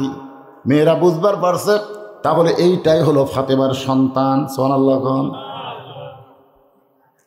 বাবু আমরা তোমার মায়ের সঙ্গে একটু দেখা করবার চাই, কিন্তু দরজা বন্ধ, তোমার মা তো এই ঘরে নেই, তোমার মা হয়েছে অন্দরমহলে আছে, তুমি একটু তোমার মায়ের কাছ থেকে অনুমতি নিয়ে আসো, আমরা দরজায় দাঁড়িয়ে আছি, তোমার মা যেন আমাদের জন্য দরজা খুলে দেয়।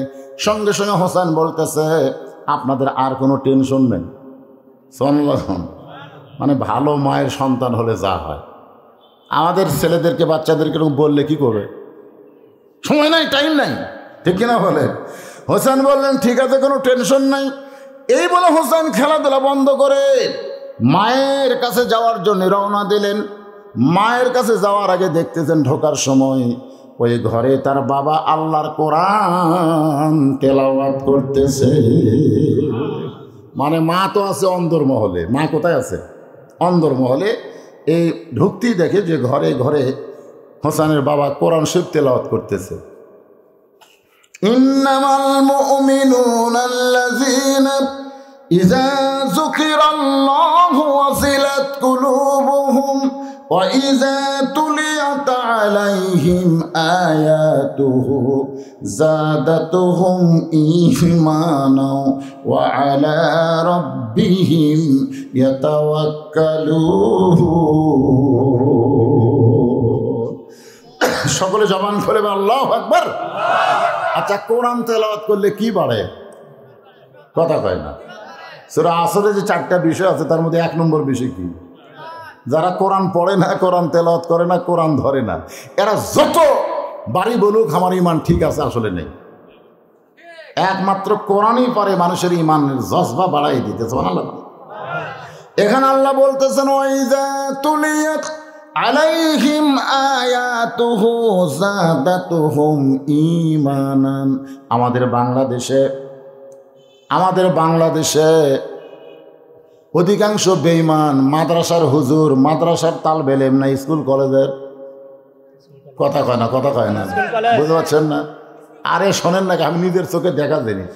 আমার মাদ্রাসার আব্দুল্লাহ 7 বছর ওই পেশাব করে পানি নেই, ওই অজু করে, ওরই বয়সের একটা ছেলে খাড়া হয়ে পেশাব করে, পেশাব দিয়ে 40 লাখে। আমি একদিন কইলাম, কে রে পাগলা, কোন ক্লাসে পড়িস? ক্লাস 2-এ পড়ি। চাচা তো কেমনি পেশাব করা লাগে, তোর স্যার তোকে শেখায়নি, এভাবে খাড়া হয়ে পেশাব করতেছিস? তখন বলতে, চাচা স্কুলে পেশাবখানা যায় দেখি আমার স্যারই খাড়া হয়ে পেশাব করে, ওর স্যারই বলে খাড়া হয়ে পেশাব করে। এখন ছোট্টবেলা বাচ্চা কিভাবে পেশাব করবে, এই পেশাব করা যে বিদ্যালয়ে শিখায় না, পাক না পাক শিখায় না, সেই বিদ্যালয়ের ছাত্ররা কোনোদিন পাকা ইমানদার হতে পারে না। আর এই মাদ্রাসায় একটা বাচ্চা দেখেন পেশাব করে কি করতে দেখেন না, কি জন্যে ওই এত পবিত্র হচ্ছে, কি জন্যে? এটা ধরবি, এটা ধরবার গেলেও যোগ্যতা লাগবে। পাইকালে আরে সবাই এসে ধরে ধরবি, কেউ গামছা দিয়ে ধরে। আমি দেখি একজন ছেলে কোরআন ধরতেছে, গামছা দিয়ে ধরিস কে? তোর কি মাসিক হচ্ছে নাকি রে? তারপরে বুঝাচ্ছে আর শরীর পাক নাই, ধরে এখন কি নাই? লা ইয়ামাসসুহু ইল্লাল মুতাহহারুন। স্পর্শ করা যাবে না যতক্ষণ তুমি পবিত্র না হবে। যেটা ধরবার গেলে নিজের শরীর পবিত্র হয়, সেটা তেলাওয়াত করার সঙ্গে তার ঈমান বেড়ে যায়। মাস গেলে 6,000 টাকা বেতন পায়, এরপরও বেঈমান হয় না, কষ্ট করে হলেও তার ঈমান তাজা রাখে। ধরে কথা ঠিক না। আর আগডম বাগডম শিখায় মাস গেলে 50,000 টাকা বেতন পাই, তারপর দোকানদার টাকা চাইলে দোকান তুলে দিবার চাই। এরকম আছে না নাই? যেরকম আছে না নাই? একটু মনোযোগ দিয়ে কথাগুলো শুনবেন। কি হলো রে, 2 থেকে 3টে 4টে হতে গেলে এলা কুই ঝামেলা কুত থেকে আসছে রে। বসো, খোঁজলে দেখেন একটাও মাদ্রাসার না, খোঁজলে দেখেন না এখানে ও খারাপ হয় 40 লাখের পাটিয়ারা। হযরত আলী আল্লাহর কোরআন তেলাওয়াত করতেছেন, যেই মাত্র দেখে হোসাইন বাইরে খেলাধুলা করতে করতে ঘরের মধ্যে দৌড়ে অন্দরমহলে যাবার চায়, সঙ্গে সঙ্গে হযরত আলী বললেন থাম। কোরআন শরীফ তেলাওয়াত বন্ধ করে ছেলেকে থামাইলেন, থাম। তো এখন বাপ যদি কয় থাম, ব্রেক। মাদ্রাসার একটা ছাত্রকে ওস্তাদ যদি বলে থাম, আপনি বলেন তুই এক ধাপ সামনে যাবি? আর প্রাইমারি কোনো ছেলেকে যদি স্যার বলে থাম, ওই বলবে ঘুরে আসি ঘুরে আসি ঘুরে আসি। কিসব থাম? আরে দেখছি তো, নিজের চোখে দেখা জিনিস রে ভাই, সুবহানাল্লাহ। যেই মাত্র হযরত আলী বলেছেন থাম, সঙ্গে সঙ্গে হোসাইন থেমে গেছে। হযরত আলী বলে হোসাইন তুমি না বাইরে খেলাধুলা করতেছ, ওই খেলাধুলা বন্ধ করে দিয়ে ঘরের মধ্যে কেন দৌড়াইছ? হোসেন বলতেছে আব্বু কতগুলো মেয়ে মানুষ দরজায় দাঁড়িয়ে আছে, তারা আমার মায়ের সঙ্গে দেখা করতে চাই, আমি অন্দরমহলে যাচ্ছি, আমার মা দেখা করার হুকুম দেবে কিনা সেই হুকুম জানার জন্যে। আলী বলতেছেন হোসাইন মেয়েরা তোমার মায়ের সঙ্গে দেখা করবে, তুমি অনুমতি নিবার যাচ্ছ, কিন্তু তোমার এখন বয়স কত? তোমার এখন বয়স কত? হুসাইন বলতেছে বাবা আমার বয়স কত এটা আপনি ভালো জানেন। আলী বলতেছে জানি বলি তো তোরে থামাইছি, থাম। এখন তোর বয়স হলো 4 বছর। 4 বছরের কোনো বাচ্চা যখন তখন মায়ের ঘরে ঢুকতে পারবে না, মায়ের ঘরে ঢুকতে গেলে অনুমতি লাগবে। আল্লাহ রাসূল বলেছেন তোমার বাচ্চার বয়স যদি 2 বছরের কম হয়, কয় বছরের? আপনার কথাটা কিন্তু গুরুত্বপূর্ণ, খেয়াল করে শুনবেন। যদি 2 বছরের কম হয়, তোমার বাচ্চা যদি ঘরে চেতন থাকে, এরপরেও তুমি তোমার বউকে আদর করতে পারবা, চুমা খাওয়ার পারবা, বুকত লিবার পারবা, কারণ তোমার বাচ্চার বয়স 2 বছরের কম। 2 বছরের কম বাচ্চারা দেখবার পারে, কিন্তু মেমোরি ডাউন করা পারে না, মেমোরির মধ্যে লোড করা পারে না। কথাটা বুঝলেন না? তাহলে দেখে হাসে, মুসকি মুসকি হাসবি, কিন্তু এটা ধরে রাখতে পারবি না, ও দেখাই শেষ। কিন্তু যেই 2 বছর পার হবে তখন বাচ্চার সামনে তোমার হালাল বউ, যে বউকে তুমি যখন তখন আদর করতে পারবা। কিন্তু 2 বছরের পরে বাচ্চার যদি চেতন থাকে, তাহলে চেতন থাকা অবস্থায় তোমার বউকে আর তুমি আদর করতে পারবা না। যদি আদর করো, ওই বাচ্চা খালি দেখবে না, ওটা মেমোরির মধ্যে লোড করবে। পরের দিন বাইরে কাউকে বলতে পারে আব্বা তাই মাছ চাপা ধরছিল রে, হ্যাঁ বলতে পারে কি পারে না? তাহলে কি বুঝলেন হোসেনের বয়স কত? 4 বছর। 4 বছরের বাচ্চা মায়ের কাছে যাইতে গেলে বলতে হবে মা আমি হোসাইন একটু আপনার কাছে যাবার চাই। মা বলে 2 মিনিট পরে আয়। মা বলতেছে আসবি ঠিকই, 2 মিনিট পরে আয়, কারণ এমন কাপড় আছে শরীরের উপরে, এ কাপড়টা সাইজের মধ্যে ঢুকতে দেওয়া যাবে না। ধরে কোন কথা ঠিক কিনা? আল্লাহ রাসূল বলেছেন সন্তান যখন বড় হবে তখন মায়ের ঘরে ঢুকতে গেলে সন্তানকে অনুমতি নেওয়া লাগবে। আবার মেয়ে যখন বড় হবে তখন বাবা মেয়ের ঘরে ঢুকতে গেলে মেয়ের অনুমতি লাগবে। জোহরের নামাজ পড়ার পরে আল্লাহ রাসূল ফাতেমার দরজায় এসে বলতেছে ফাতেমা আমি তোমার বাবা, তোমার ঘরে একটু ঢুকতে চাই। ফাতেমা বললেন বাবা এখনকার মতো আপনি ফেরত যান, কারণ এই মুহূর্তে আপনার জন্য আমি দরজা খুলতে পারবো না। নবী কোনো কথাই বললেন না, নবী ফেরত গেলেন। আসরের নামাজের পর আল্লাহর নবী বললেন ফাতেমা আমি তোমার কাছে একটু যাবার চাই। ফাতেমা বললেন বাবা আপনি কি জানেন না আপনি এমন কথা কেন বলতেছেন? আপনার ফাতেমা যে বড় হয়েছে যখন তখন আপনার জন্য দরজা খুলতে পারবে না, কারণ আমার পরিবার এমন এমন একটা কাপড় আছে বাবা, যে কাপড় পরা অবস্থায় আপনার জন্য দরজা খুলতে ফাতেমা শরম পায়। সঙ্গে সঙ্গে নবী আমার এক টানে গায়ের চাদর খুললেন। নবী যেই চাদর গায়ে দিয়ে থাকতেন চাদর খুলে জানলার কাছে গিয়ে বললেন, ফাতেমা রে, তুই তো জানিস মা, 6 বছর বয়সে আমি মা হারা হয়েছি। তোর চেহারা দেখলে আমার মা আমিনাকে আমি যেন দেখতে পাই। জোহরের সময় এলাম মা, তুই ফেরত দিলি, আসরের সময় আর ফেরত যাব না। এই চাদরখানা নিয়ে এই চাদর পরে তুই আমার জন্য দরজা খুলে দে। নবীর শরীরের চাদর ফাতেমা গায়ে পরে নবীর জন্য দরজা খুলে দিলে। নবী তাকায় দেখে ফাতেমার চোখের নিচে কালো দাগ পড়ে গেছে। আল্লাহ রাসূল মুখে হাসতেছে, চোখ দিয়ে দর দর করে পানি ছাড়তেছে। ফাতেমা, চোখের নিচে সুরমা লাগাইছিস মা, তোরে খুব সুন্দর লাগতেছে, তোরে খুব সুন্দর লাগতেছে। ফাতেমা কান্দের বলে, বাবা আপনি জানার পরেও কেন মিথ্যা কথা বলতেছেন বাবা? আমি চোখের নিচে সুরমা লাগাই নাই, 3 দিন হলে না খাওয়ার কারণে আমার চোখের নিচে কালিমা পড়ে গেছে। আল্লাহ রাসূল বললেন, ফাতেমা আমি তোরে কিছুই দিবার পারলাম না, তবে 33 বার সুবহানাল্লাহ, 33 বার আলহামদুলিল্লাহ আর 34 বার আল্লাহু আকবার আদায় করবি মা। বাল তুসিরুনাল হায়াতাদ দুনিয়া ওয়াল আখিরাতু খায়রু ওয়া আবকা। ফাতেমা রে, নবীর মেয়ে বলে তুই জান্নাতে যাবি এই কথা কখনো মনে করিস না মা। জান্নাতে যদি যাবার চাস তাহলে জান্নাতের আমল করে আল্লাহ তোরে জান্নাত দিবে।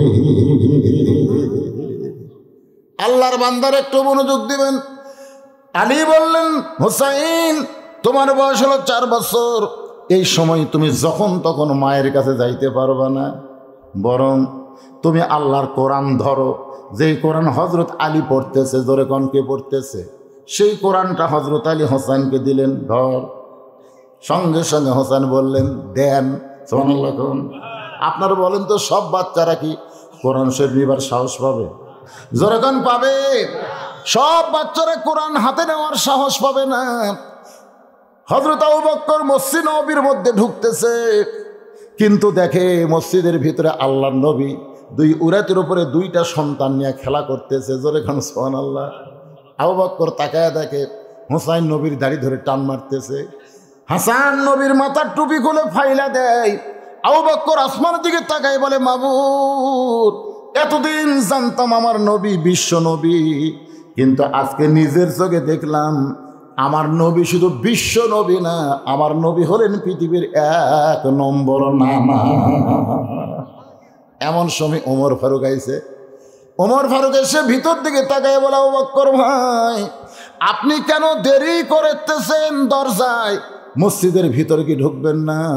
আবু বকর বলে, ওমর ভিতরে এই দৃশ্যটা দেখে আমার এত ভালো লাগতেছে, যদি তোমার মন চায় একটাবার তাকায় দেখো। ওমর তাকায় দেখে যে হোসাইন নবীর দাড়ি ধরে এভাবে টান মারতেছে, দাড়ি ধরা টান মারতেছে, যার জুতার পরশে আল্লাহর আরো ধন্য হয়ে যায়। জোরে কোন সুবহানাল্লাহ। আর হাসান মাথার টুপি খুলে ফাইলা দেয়। নবী 2টা নাতির উপর বিরক্ত না হয়ে বরং 2 জনকে বুকের মধ্যে নিয়ে চুমা খায়। ওমর ফারুক বলে, এই 2টা সন্তান বড় বেয়াদব হয়ে গেল, এই 2টা সন্তান বড় বেয়াদব হয়ে গেল, সব সময় নবীরে কষ্ট দেয়। সঙ্গে সঙ্গে আবু বকর শাহাদত আঙ্গুলি তুলে বলে, ওমর যেই কথা আমার সামনে একবার বলেছ এই কথার দ্বিতীয়বার বলতে পারবা না। ওমর ফারুক বলে, আবু বকর ভাই আমি কি ভুল করলাম? আবু বকর বলে, তোমার জীবনের সবচাইতে মারাত্মক ভুল তুমি করলে। ওমর ফারুক চমকে বলে, আবু বকর ভাই কি ভুল করলাম? আবু বকর, ওমর তুমি যে 2টা সন্তানকে বেয়াদব বললে, এই 2টারে তুমি চিনো? এই 2টারে যে বেয়াদব করা, এদের আরও পরিচয় আছে তুমি জানো? ওমর ফারুক বলে, এদের পরিচয় তো আমার জানা নাই। আবু বকর বলে, তাহলে শোনো, কয় বছর বয়সে ঈমান গ্রহণ করছে? তুমি যে একজন মুসলমান, তুমি কয় বছর বয়সে ঈমান গ্রহণ করেছো? ওমর ফারুক বলে, আমি 27 বছর বয়সে ঈমান গ্রহণ করেছি। আবু বকর বলে, ওমর আমি 35 বছর বয়সে ঈমান গ্রহণ করেছি। এখন বলো ওমর, ঈমান গ্রহণ করার আগে তুমি কি ছিলে? কি ছিলে তুমি? ওমর বলে আমি কাফের ছিলাম। আবু বকর বলে আমিও কাফের ছিলাম। হিসাব করে দেখো ওমর, তোমার হায়াতের জীবনের 27 বছর তুমি কুফর হালে কাটাইছো, আমার হায়াতের জীবনের 35 বছর আমি কুফরি হালে কাটাইছি। আর যে 2টা সন্তানকে তুমি বেয়াদব বলতেছ, এরা জন্মের সময় জান্নাতি হয়ে জন্মেছে। লিল্লাহে তাকবীর। যে 2টা সন্তানকে তুমি বেয়াদব বলতেছ, এরা জন্মের সময় জান্নাতি হয়ে জন্মেছে। হযরত আলী বললেন ধর। সঙ্গে সঙ্গে হোসাইন, সাহস কম না বেশি? সাহস কম না বেশি? দেন। এখন যদি মাদ্রাসার কোনো বাচ্চাকে বলি ধরো, ওই কি বলবি? দেন। কারণ এটা ধরে ধরে এরকে ভিতরে এত সুন্দর হয়ে গেছে, এর সাথে একটা সম্পর্ক আছে, বুঝলেন? আমার মাদ্রাসার এক ছাত্র, আমি বসে আছি মাদ্রাসার আঙ্গিনে, একের মাঘ মাসের ঠান্ডার মধ্যে রোদ পোয়াচ্ছি। ইতিমধ্যে এক ছেলে থেকে মাদ্রাসা থেকে বের হচ্ছে, পড়তে সবাই পড়তেছে, আমি বের হচ্ছে। আমি বলি এই কী রে, কী জন্যে? আমি বলি এটা কী রে বাবা? আসলে কিন্তু আমি জানি না, আমি তো আলিয়ার ছাত্রের ভাই, এটার খবর আমি জানি না। তো এটা কি? আমাকে বলতেছে দেখেন হুজুর, আপনি তো জানেন না। দেখেন কথা সাহিত্য, আপনি তো জানেন না, খালি ওয়াজ করে খান। এটা হলো 1 নম্বর হলো পেশাব, আমাকে বুঝাচ্ছে। এটা হলো পেশাব। 2 নম্বর তুললে পায়খানা। আর যখন অজু থাকে না, ফিস ফিস, তখন এটা। তাই আমি বললাম কেরে পাগলা, এই মাঘ মাসে ঠান্ডার দিনে তোর অজু নাই, কেউ দেখবার পাশা? অজু ছাড়া কোরআন পড়া যাবে যা। তখন বলছে না হুজুর, অজু ছাড়া কোরআন ধরা যাবে না। আমি বলে পাগলা, আমির হামজা বলতেছে অজু ছাড়া কোরআন পড়া যায়। আমাকে বলে হুজুর আমির হামজা টামজা মানি না, অজু ছাড়া আমি কোরআন স্পর্শ করবো না। আমি বললাম পাগলা, আমির হামজা না মানিস, আমি তোর হুজুর, যা যা, অজু ছাড়া কোরআন পড়, তোর যত পাপ হবি সব পাপ যেন আল্লাহ হামাক দেয়, যা। এইরকম তাড়া ধরে দিলাম, ওই ভয়ে চলে গেছে। আমি চিন্তা করলাম দেখি তো একদিন ধরে যে কোরআন সে পড়তেছে, এর সাথে আর সম্পর্ক কি একটু দেখা লাগবে না? আমি দেখার জন্যে ওই চেয়ার ছাড়া জানলার কাছে এসে খাড়া হয়ে দেখতেছি, ওই দরজার ফাঁকত লুকে আছে। ওই কোরআনের কাছে আসেনি, দরজার ফাঁকত লুকে আছে। ওইখানে ফাঁক দিয়ে দেখতেছি, আমি চেয়ার ছাড়লেই কাম, মানে চেয়ার থেকে উঠলেই আমি আবার উঁচু করবার যাবো। তো দেখতেছি আমি চেয়ারে নাই, আবার বার হচ্ছে। এই মাটির বসতে বলতে হুজুর মাদ্রাসা থেকে বের করে দেন, আমাকে যাচ্ছে তাই করেন, অজু ছাড়া আমি কোরআন পড়বো না। আমি তখনই বুঝলাম এই কোরআনের সঙ্গে সম্পর্ক রাখতে গিয়ে কোরআন শুধু পবিত্র নয়, ও নিজেও পবিত্র হয়ে গেছে। এই মাদ্রাসা থেকে, এই ফ্যাক্টরি থেকে এমন সন্তান উৎপাদন করা সম্ভব ভাইরে। আজকে সেই ফ্যাক্টরি কত অসহায়, একটা মাদ্রাসার বিল্ডিং করবি তার টাকা নেই, 3 মাস হলে হুজুরা বেতন পায় না। এখন আপনাকে বলা লাগবে দেন ভাই, আপনার কাছে দেব না। মসজিদের সামনে যে দানের কৌটা যায়, যায় না? এই 2টা আবার এখন উঠলো কে রে? কি বুঝলেন বাজান? না না, কি কিছু বুঝা পাচ্ছেন নাকি আপনি? বুঝতে পারছেন? দানের বাক্স যায়, আমি নিজের চোখে দেখছি ভাই। কেউ দেখবেন পকেটের থেকে টাকা বার করে দানের বাক্স কাছে টেনে নেই দিয়ে, বুঝলেন সবচাইতে যেটা ছোট টাকা, ছিঁড়া টাকা, পান খাতে লেয়নি, চা খাতে ফেরত দিছে, ওই টাকা ওই ফাঁক দিয়ে আর চারিদিকে তাকায়, দেখলো নাকি কেউ ঠকঠক করতেছে। আর একজন দেখি যে কাঁচা টাকা, ওর পকেটে কিন্তু কাগজের টাকা আছে, সেটা বাদ দিয়ে কাঁচা টাকা উপর থেকে গেল ধান্নস করে বাঁধে ওঠে, চারিদিকে তাকায়, কেউ দেখলো নাকি? আবার দেখবেন কেউ দানের বাক্স পায়া ঠিক ঠেলা মারে, মারে কে মারে না, জরে করে মারে কে মারে না, ফেরেশতা কয় আল্লাহ এরকম হচ্ছে কেন? বলে দানের বাক্স মানে জান্নাত। সুবহানাল্লাহ বলেন। এই বাক্সকে যারা গুরুত্ব দিল, আমি আল্লাহ তাদের জান্নাতে একটা অ্যাকাউন্ট করে দিলাম। যত টাকা দান করবে প্রত্যেকটা টাকা তার নামে অ্যাকাউন্টে জমা হবে, কবরে আসলে ওই টাকাটা তার জান্নাতের চাদর হয়ে কবরে যাবে। আল্লাহুম্মা আমিন। জান্নাতের বাগান থেকে জান্নাতি মানুষদেরকে নিয়ে আমি গুনাহগার তোমার রহমতের দরজায় দোখানা হাত তুলেছি। আল্লাহ হাসরের ময়দানে জাব্বার আর কাহার নামে রূপ নিয়ে তুমি যখন বিচার শুরু করবে, তোমার সামনে দাঁড়ায়া সমস্ত নবীরা নাফসি নাফসি বলে কাঁদতে থাকবে। এমন কঠিন অবস্থা হাসরে হবে, সেদিন সমস্ত নবী তার উম্মতকে ভুলে যাবে, শুধু বলবে আল্লাহ আমার কি হবে, আমার কি হবে। একমাত্র দরদি নবী শাফাতের কান্ডারি ইয়া রব্বি হাবলি উম্মতি বলে সেজদায় পড়ে যাবে। সেই কঠিন মুসিবতের সময় আজকের এই মাহফিলকে ওসিলা করে আমাদের সবাইকে রাসূলের উম্মতের কাতারে আল্লাহ কবুল করে নিও। সুবহান রাব্বিকা রাব্বিল ইজ্জাতি আম্মা ইয়াসিফুন ওয়া সালামুন আলাল মুরসালিন والحمد لله رب العالمين।